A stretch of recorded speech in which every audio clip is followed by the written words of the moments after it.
Hello guys. Hello. This is for Taurus. Taurus, welcome dito sa aking channel. Palaran 888. Welcome Taurus. Tingnan natin kung anong messages, energy gabay para sa inyong lahat. Okay. Taurus. Please use your intuition, guys. Gamitin natin ang ating intuition sa panonood. Okay. Okay. First card ay Starfish. Intuition. Oh, yun.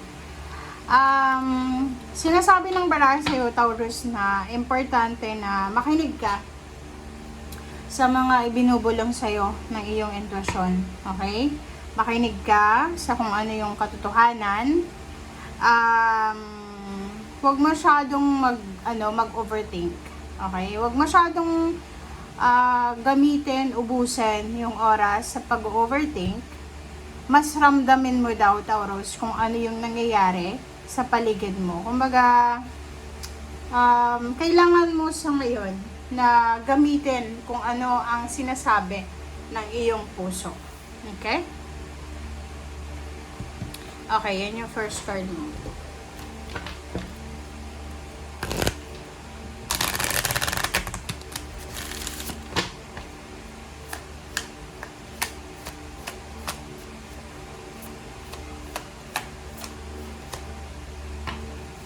Alright. Second deck natin is music for manifesting or manifestation, father healing. Oh, alright. Paki-comment sa comment section. Sa mga Taurus to ha. So, kung hindi ka resonated, skip mo na lang to. Pero, kung ikaw ay isang Taurus, babae, ikaw ay lalaki, ano man ang gender mo, ano man ang status mo sa buhay, may asawa, single, whatever man. Pero, kung may problema ka sa iyong pamilya, especially sa iyong father, or sabihin na natin, parents, okay? Siblings, parang ganun. Okay? So, sa barahang ito, sinasabi ng baraha sa'yo na kung may problema ka sa father mo or hindi kayo magkasundo or may issues kayo sa buhay na dalawa, kailangan mong ayusin siya as soon as possible. Okay? Bilang isang anak, kahit gaano kasama, kahit gaano kasira yung father, sinasabi ng baraha, importante guys na magkaroon ka ng healing. Okay? Kasi kahit tumanda ka na, tapos hindi mo pa rin siya na-heal, etong relationship with your father, may dala-dala kasi itong sumpa. Okay? Guys, makinig kayo ha. Kung may problema ka sa tatay mo, kahit nga sa mother, especially sa mother guys, kung sa mother yung problema mo, naku, humingi kayo ng tawad. 'Di ba? Hindi yun kabawasan ng pagiging malakas mo as a human being na humingi ka ng tawad. Ang parents mo ay hindi for life dito sa mundo. Okay? Manatili ka pa rin humble, marespeto sa parents mo. Ito siya, oh. Nakikita ko sa dito, may dalang sumpa, may dalang bad luck, yung problema mo with your parents, if you have problem. Okay? Kaya kailangan mong makipag-ayos. Kailangan mong i-heal, pagalingin yung relationship nyo. Kasi, dadalhin mo yan hanggang pagtanda mo. And pagsisisihan mo yan, kahit na sabihin natin na nawala na yung magulang mo sa mundo, pumanaw na sila, dala mo pa rin yan. Kahit maging senior citizen ka pa, maintindihan mo yan. And pagsisisihan mo yan. Kaya nga, ngayon pa lang, ayusin mo na yung relationship mo. Okay? With your family, especially the parents, father and mother. Okay. And yun, sinasabi ng bara sa atin na hindi ka makakapag-enjoy. Ay, pwede ka makapag-enjoy kung talagang halimbawa na malakas yung loob mo. Halimbawa, 'di ba? Kung talagang human being, yung normal na human being, pag may problema tayo sa family natin, may problema ka sa parents mo, sa siblings, kahit nga asawa mo, sa anak, medyo imbalance, 'di ba? Emotional imbalance. Pero may mga tao na continuous lang yung buhay nila kahit marami silang kagalit, lalo sa pamilya. So, sa barang yan, sinasabi ng bara sa'yo na yung manifestation of your dreams, yung katuparan ng pangarap mo, konektado yan sa mga bagay or sitwasyon na kailangan mong pagalingin sa buhay mo. Okay? Alright.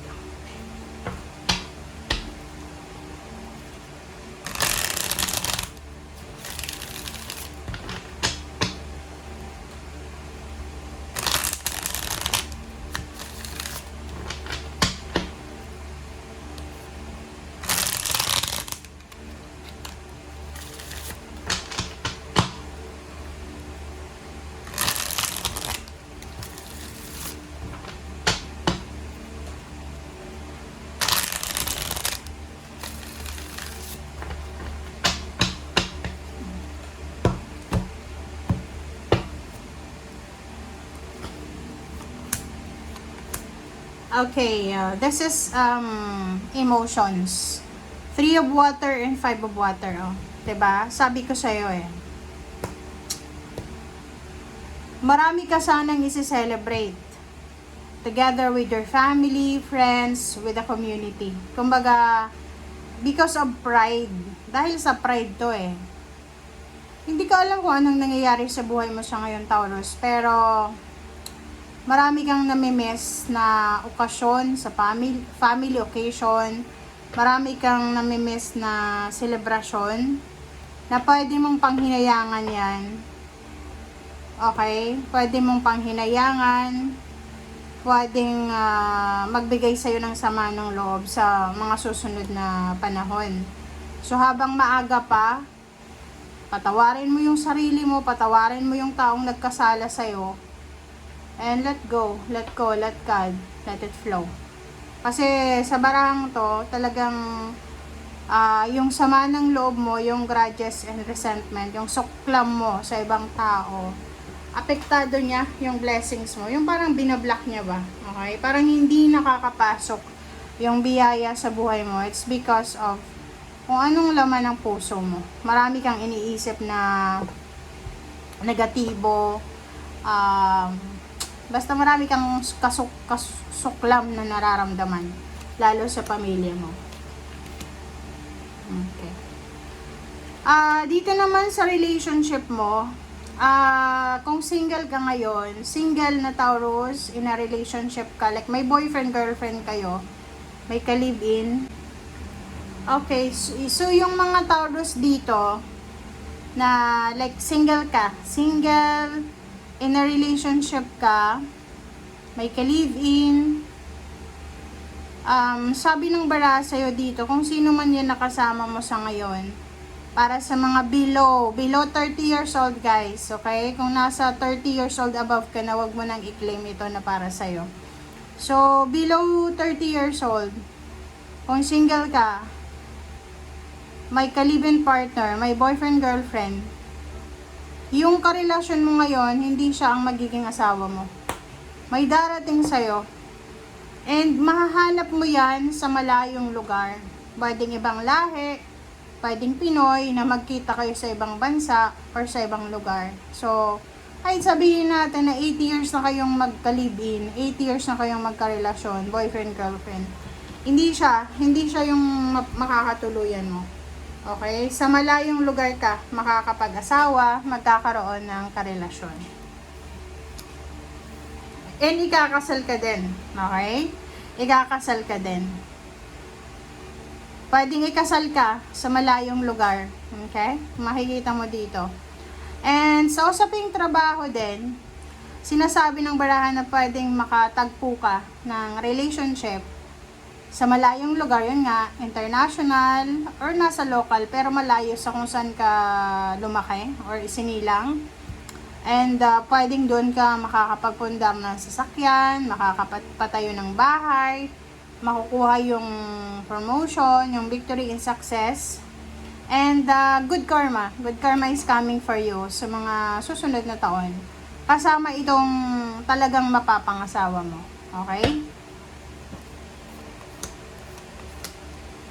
Alright, so 8 of air and 9 of air. Ito yung kasalukuyan mo. Yung parang may mga Taurus ngayon na ang pakiramdam nyo, stagnant kayo. Yung 8 of air kasi, ito yung klase ng sitwasyon na kahit may trabaho ka, pakiramdam mo, kulang pa rin. Diba? Yung parang nasasakal ka, hindi ka na masaya sa trabaho mo, pero tinitiis mo siya kasi wala kang choice. Nakaano ka eh, 'di ba? Nakakulong ka sa isang sitwasyon. Nakapirma ka sa isang kontrata, parang ganon. If it's about love life naman, nasasakal ka na, hindi ka na masaya sa love life mo. Ito yung reality May mga Taurus diyan, lalaki ka man or babae, LGBT ka man, hindi na kayo masaya. Pinagdududahan nyo na yung karelasyon nyo, yung sarili nyo. Confused ka na sa nararamdaman mo. Hindi ka makatulog sa gabi. Puro na lang negative, nag-aalala ka. And still, nilalaban mo pa rin kasi parang wala kang choice. Wala kang parang ang sitwasyon na to is, imagine nyo yung nakakulong sa kulungan, di ba? Pag nakakulong ka sa kulungan, wala kang freedom.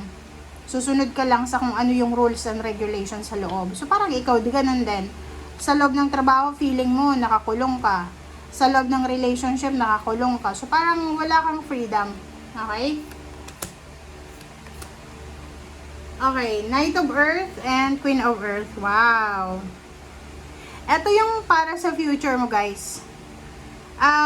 Lalaki ka ba? Kung lalaki ka na Taurus, kung lalaki ka, sinasabi na isang babae na financially stable siya, pwedeng makikilala mo talaga to sa malayong lugar. Pwedeng mayaman siya, organized. Sabihin na natin na same sign mo siya. Earth signs, Virgo, Capricorn, and Taurus din. Organized siya, responsable, supportive. Kabaliktaran ang babaeng to, or sabihin natin babae or lalaki siya, itong taong ito. Kabaliktaran siya ng karelasyon mo sa ngayon. Kung yung karelasyon mo ngayon ay umaasa lang sa'yo, pabigat, materialistic. Ito, iba.